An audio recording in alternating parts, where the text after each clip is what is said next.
नमस्कार। Money matrix forum पे आप सभी का स्वागत है। सभी को प्रातः वंदना। आज की जो हमारी धर्म चर्चा है इसमें हम बात करेंगे गंगा जी के बारे में और जानेंगे कि गंगा जी जो हैं वो भारत में केवल एक नदी नहीं है, हमारी भारतीय सभ्यता में और हिंदू परंपरा में उनका विशेष स्थान है। और ये धर्म चर्चा जो है ये हमें बताएगी कि गंगा जी को जो देखने का हमारा जो एस्पेक्ट है वो अभी तक यदि केवल एक धार्मिक यात्रा ही थी तो यहाँ उससे थोड़ी और आगे जाकर हम बात करेंगे। एक पहले भी हमने एक वीडियो जो है बनाया था जिसमें हमने नदियों में होने वाले स्नान के बारे में बात करी थी और किस प्रकार से जो स्नान किए जाते हैं सूर्य या चंद्र ग्रहण के समय उनका क्या विशेष महत्व है। वहाँ भी हमने गंगा जी के विषय में भी कुछ बात करी थी और आज की विषय में भी जो है वो यही है कि क्या गंगा जी में स्नान करना आज के समय में प्रैक्टिकली कुछ ज़्यादा रेलिवेंस रखता है या फिर वो एक सामान्य स्नान है। इस बात को आगे रखने से पहले हम आपसे बोलेंगे कि आप इस चैनल को ज़्यादा से ज़्यादा लोगों के बीच में शेयर कीजिए, ज़्यादा से ज़्यादा लोगों को धर्म चर्चा से जोड़िए और उन्हें भी जो धर्म या अध्यात्म है उसके प्रैक्टिकल यूज़ के बारे में समझ में आए, उन्हें समझ में आए कि किस तरीके से धर्म जो है वो हमारी विचारधारा को शुद्ध करता है। तो बात करते हैं आज गंगा जी की। अब गंगा जी के विषय में एक श्लोक जो है वो बड़ा अच्छा है, उसी से शुरू करते हैं। यज्ञो दानम तपो जप्यम श्राद्धस्य सरपूजनम गंगाए तुम कृतम नित्यम कोटि कोटि गुण संभवेत। इसका अर्थ इस प्रकार से है कि जो भी हम जीवन में यज्ञ करते हैं, दान करते हैं, श्रम या तप करते हैं या किसी प्रकार का मंत्र जाप करते हैं या फिर अपने पूर्वजों के प्रति जो श्राद्ध करते हैं या फिर हम अपने कुल देवताओं की या देवी देवताओं की पूजा करते हैं, यदि इन्हीं सब कार्यों को गंगा जी के तट पर कर दिया जाए तो फिर उससे मिलने वाला जो फल है वो करोड़ों करोड़ों गुना बढ़ जाता है। कोटि कोटि गुण संभवित, यानी उससे मिलने जो आपका संकल्प था उसकी जो सिद्धि है वो कई गुना बढ़ जाती है। देखिए गंगा जी जो हैं उनके विषय में बहुत सारी बातें कही गई, जिनमें एक बात ये भी है कि अगर आप देखें तो गंगा सहस्त्र नाम एक शास्त्र है। जैसे हमने सुना होगा कि विष्णु सहस्त्र नाम है, जिस प्रकार से शिव सहस्त्र नाम है, उसी प्रकार से गंगा सहस्त्र नाम भी है। अब गंगा सहस्त्र नाम में एक अच्छी बात क्या है कि उसमें गंगा जी के जो भी नाम दिए गए हैं उनमें अधिकतर नाम वह हैं जो किसी प्रकार के रोगों से जुड़े हुए नाम हैं। जैसे वर्तमान समय में हम बोलते हैं कि भैया किसी को बुखार हो गया या किसी को किसी प्रकार की और बीमारी हो गई, तो वहाँ जो गंगा जी के नाम है वो रोगों से जुड़े हुए हैं। जैसे कि एक जगह गंगा जी को उसमें उद्वेग अग्नि कहा गया। उद्वेग अग्नि का मतलब होता है जिसके अंदर किसी प्रकार की उद्वेग भावना आ जाती है, टेंशन आ जाती है, तो उसको उद्वेग अग्नि इसलिए कहा गया कि गंगा में स्नान करने से जो है उस व्यक्ति का जो माइंड सेट है वो नॉर्मल हो जाता है। जो टेंशन, जो हाइपर टेंशन की जिन्हें बीमारी होती है वो गंगा स्नान से धीरे धीरे ठीक हो जाती है। उसी तरीके से गंगा जी को उष्ण शमनी कहा गया। उष्ण शमनी मतलब जो गर्म चीज को ठंडा करती हो, यानी गर्मी को शांत करती हो। यानी जिस व्यक्ति को बार बार बुखार होता रहता हो, ऐसे बहुत सारे बच्चे होते हैं या बुजुर्ग होते हैं कि हर थोड़े दिनों में हम देखते हैं उन्हें बुखार आ जाता है, तो अगर ऐसे लोग गंगा जल में स्नान करते हैं या फिर गंगा जल को रेगुलर पीते हैं तो भी उससे जो है ये जो बुखार की जो समस्या है ये धीरे धीरे ठीक हो जाती है। उसी प्रकार से गंगा जी को कालकूट प्रशमनी कहा गया। कालकूट प्रशमनी का अर्थ है कि ऐसा विष जो बहुत ही भयानक हो। तो यदि हमारे बॉडी के अंदर किसी भी तरीके का टॉक्सिक फैल गया है, हमारे अंदर किसी भी तरीके की अगर कुछ ऐसी बीमारियां हो गई हैं जिनमें विषाक्त, जिन्हें हम बीमारियां कहते हैं, रोगाणु से जुड़ी हुई या विषाक्त से जुड़ी हुई, तो गंगा जी का जो जल है या फिर हम बोलें कि जो गंगा जी का स्नान है वो उस विष को हर लेता है, उसको शांत कर देता है। उसी तरीके से गंगा जी को द वैथ्रुवरणी कहा गया। इसको सीधा सा समझे तो निमोनिया का दूर करने वाली। बहुत सारे बच्चों को निमोनिया हो जाता है सर्दी में, या फिर बहुत सारे ऐसे बड़े हैं जिन्हें अभी भी जरा सी मौसम बदलता है तो निमोनिया हो जाता है। तो जो लोग लगातार गंगा जी में स्नान करते हैं या फिर गंगा जल का पान करते हैं, उनकी भी ये समस्या ठीक हो जाती है।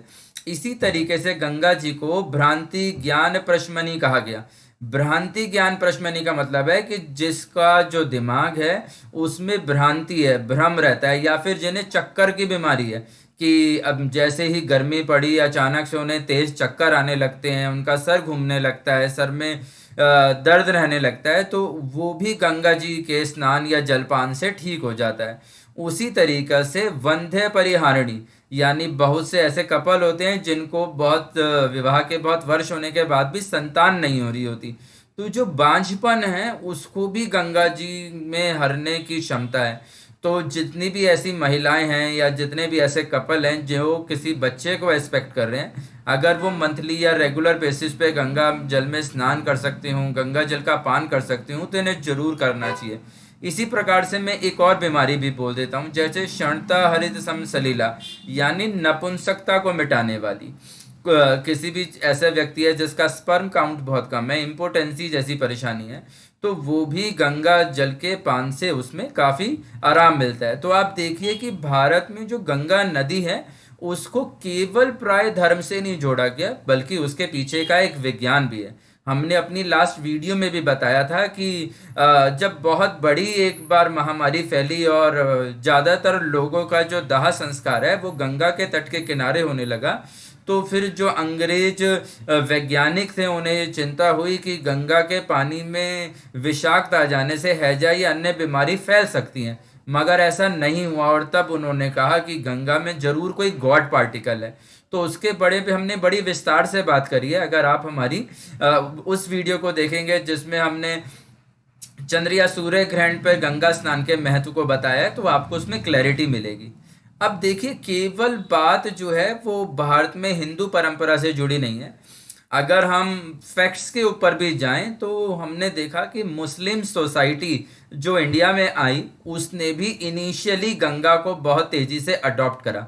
इवन आज भी हम देखते हैं तो इलाहाबाद में काफ़ी मुस्लिम समाज रहता है, बनारस में काफ़ी मुस्लिम समाज रहता है, तो गंगा के किनारे कानपुर में काफ़ी मुस्लिम समाज रहता है। लेकिन अगर हम पुराने रिकॉर्ड्स में देखें तो मिडिल ईस्ट में जो है एक जो यात्री हैं इब्न तूता 14वीं सदी में भारत आए, तो उन्होंने लिखा कि सुल्तान महमूद तुगलक को मैंने देखा कि वो सदैव ही गंगा जल का प्रयोग करते थे अपने खाने में पीने में।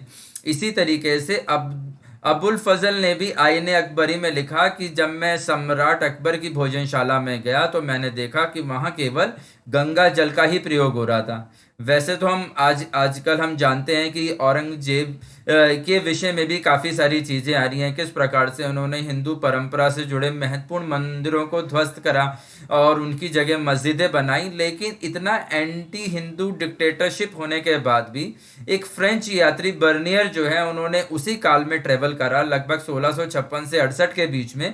तो उन्होंने अपनी यात्रा वृतांत के अंदर ये लिखा कि मैंने देखा कि औरंगजेब जो है वो लगातार गंगा जल ही अपने जीवन में पीता रहा, गंगा जल में उसको उसने समझा।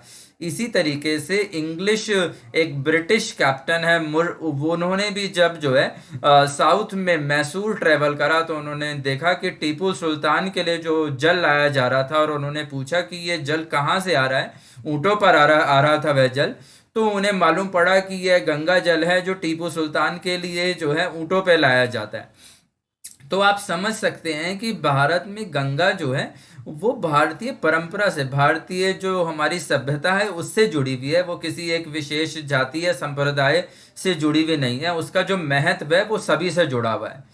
इसी प्रकार से मैंने इसमें थोड़ी और भी चीज़ें ढूंढी तो मुझे मालूम पड़ा कि मंगोलिया और साइबेरिया में भी जो है वो गंगा जल के बड़ा विशेष महत्व है। वहाँ लोग अपने पूजा घरों में गंगा जल का स्नान जल को स्थापित करते हैं, गंगा जल की पूजा करते हैं। और वहाँ उन्होंने कुछ ऐसी नदियों के बारे में भी कहा गया जिनके साथ ऐसी कुछ कहानियां हैं कि गंगा जल को ले जाकर जब वहाँ डाला गया तो उसी से वह नदियाँ प्रकट हुई और वो उसको भी गंगा जल के समान ही मानते हैं। तो वहाँ के पूजा पाठ में वहाँ की जो जीवन परंपरा है देह त्याग करने की, या फिर किसी बच्चे के होने की, या फिर विवाह उत्सव की, तो वहाँ भी बड़े प्रैक्टिकल तरीके से अभी भी जो है वो गंगा जल का प्रयोग किया जाता है, गंगा जल को इस्तेमाल में लाया जाता है। तो आप समझ सकते हैं कि गंगा जल जो है उसकी जो मान्यताएं हैं वो काफ़ी यूनिवर्सल है, केवल वो हिंदुओं से जुड़ी नहीं है, केवल वो भारतीय परंपरा से जुड़ी नहीं है, अपितु वो दूसरे देशों और दूसरी सभ्यताओं से भी जुड़ी हुई हैं। तो यहाँ हमने जाना।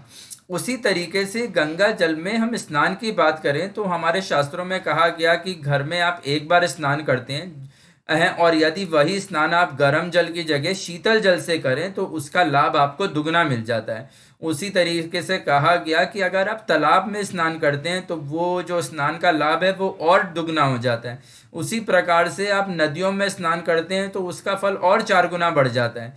उसी प्रकार से कहा गया कि अगर आप सरस्वती या महानदी में स्नान करते हैं तो उसका फल 100 गुना बढ़ जाता है। लेकिन गंगा जी के विषय में कहा गया कि अगर यही स्नान आप गंगा में करते हैं तो फिर उसका आपके शरीर पर जो लाभ है वो 1000 गुना बढ़ जाता है। और यदि वही स्नान आप संगम के इस क्षेत्र में करें, ये जो यहाँ प्रयागराज में आप देख रहे हैं कि संगम क्षेत्र है, तो यहाँ अगर आप स्नान करते हैं तो इसका फल जो है वो लाखों गुना है। और उसमें भी अगर विशेष तिथि को हम ध्यान में दें तो जब सूर्य मकर राशि में आते हैं, और हम जानते हैं कि जनवरी में मकर संक्रांति आती है, तो कहा जाता है कि तब गंगा जल में स्नान करना 6 वर्ष तक स्नान करने के बराबर है। अगर आप एस्ट्रोलॉजिकली भी समझें तो आप देखें कि सूर्य जो है वो कुंडली के पहले भाव में, जहाँ मेष राशि है, वहाँ उच्च के हो जाते हैं। अगर आप उनके दोनों तरफ देखें तो वहाँ जल ही दिखाई देता है। यदि आप दूसरे घर में जाएं तो वहाँ वृषभ राशि के अंदर चंद्रमा उच्च के हो जाते हैं, जो एक जलीय प्लेनेट है। इसी तरीके से आप उसके पहले 12वें घर में जाएं तो वो मीन राशि है। मीन में आपको दिख रहा है कि मछली बनी हुई है, वो समुद्र है, और वहां भी शुक्र जो है उच्च के हो जाते हैं, जो एक जलीय प्लेनेट है। तो हमारी परंपरा में अगर आप देखें तो कहा गया कि गंगा जो है वो 3 लोगों को धारण करती है और त्रिताप को हरती है। तो आपको समझ में आएगा कि गंगा जो है वो किस प्रकार से हमारे संकल्प की सिद्धि करती है, हमारे विचारों को शुद्ध करती है। तो गंगा जल में स्नान करने का जो महत्व है वो यहाँ पर बड़े अच्छे से जो है हमारे शास्त्रों में बताया गया। इसी प्रकार से एक वृतांत भी हमें मिलता है, और उस वृतांत में जो है वो रामकृष्ण परमहंस की बात है कि रामकृष्ण परमहंस जो है वो सदैव ही अपने मटके में गंगा जल रखते थे और उसी गंगा जल का पान करते थे। एक बार किसी शिष्य ने उन्हें जो है वो किसी एक तांबे के गिलास में जल दे दिया, तो जब उन्होंने इस जल को छुआ तो कहा जाता है कि उनको बड़ी ही जलन महसूस हुई। तो बाद में जब ये बात नरेंद्र यानी विवेकानंद जी को पता लगी तो उन्होंने तुरंत जाके उनको जो है गंगा जल दिया, और गंगा जल पीने से और गंगा जल लगाने से जो है उनको बड़ा आराम आया।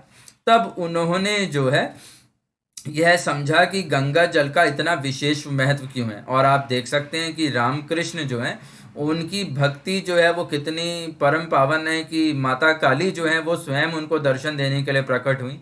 इसी प्रकार से आप स्वामी विवेकानंद को भी जानते हैं, जिन्होंने आध्यात्म का इतना अच्छा दृष्टिकोण जो है वो विश्व के सामने रखा।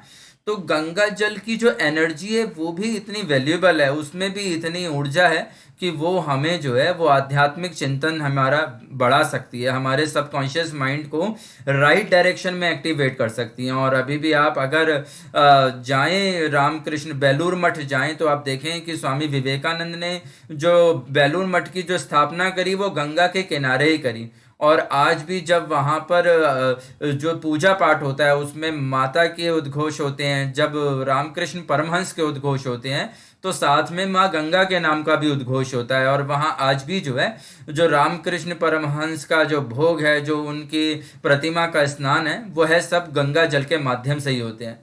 तो मेरी आज जो आपसे समझाने का पार्ट था वो इतने डाइवर्सिफाइड एंगल पे इसलिए था ताकि आप जान सकें कि गंगा रोगों को हर सकती है, गंगा पाप को हर सकती है, गंगा की एक्सेप्टेंस सभी जगह है, गंगा में स्नान करना कितना अच्छा है। तो गंगा को आप अपने जीवन में जरूर लाएं और उसका कहीं ना कहीं आपको विशेष लाभ मिलेगा। और अंत में मैं एक ही बात कह सकता हूँ, जैसा कि मैंने शास्त्र में गंगा जी के लिए पढ़ा कि नमामि गंगे तव पाद पंकजम सुरासिर वंदित दिव्य रूपम भुक्ति मुक्ति च दायति नित्यम भवानुसरण सदा नारायणम। हे माँ गंगे, आप मनुष्य को नित्य ही अनेक उनके भाव अनुसार फल देती हैं। जो व्यक्ति भोग चाहता है उन्हें भोग देती हैं, जो मोक्ष चाहता है उसे मोक्ष देती हैं। मैं देवताओं और राक्षसों दोनों से वंदित आप देवी के दिव्य चरणों में मस्तक झुकाकर प्रणाम करता हूँ। सभी को मेरी नमस्कार।